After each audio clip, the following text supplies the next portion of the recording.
अस्सलाम वालेकुम। और सब भाई खैरियत से हैं? मेरी दिल से दुआ है कि सब भाई खैरियत से हों।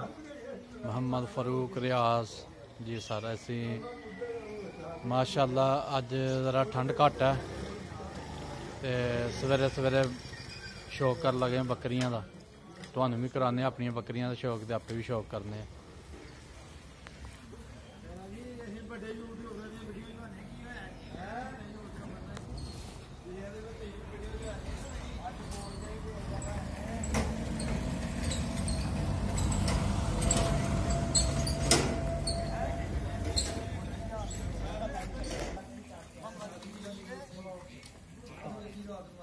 जी माशाअल्लाह जी 6 जानवर ने। एक बीमार है,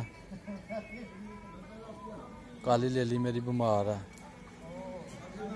ते दूसरे माशाअल्लाह तंदरुस्त ने। अल्लाह के फजल करम नाल दवाई शवाई दिने पे इनू ते माशाअल्लाह अगे नालों काफ़ी बेहतर है सर।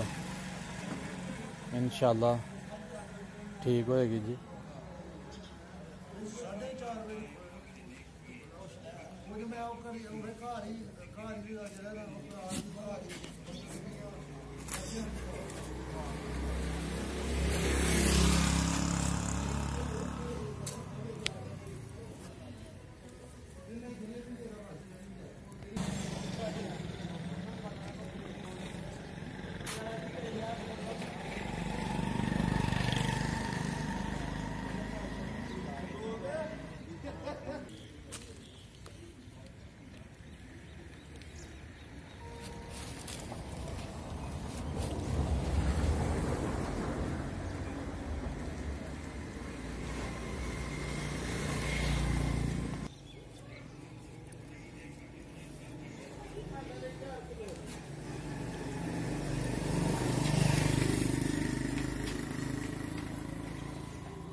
सर हूँ हर तूड़ी पाई है, चोखर पाया, करा पाया क्योंकि ठंड है थोड़ी जी ते उस वजह नाल जड़ा ना कोई गर्म चीज़ां पाइयां ने कि माशाअल्लाह जड़ा ना पट्ठे खान सुकून नाल।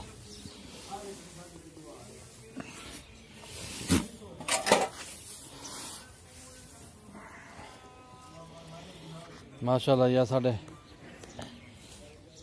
जानवर ने 6।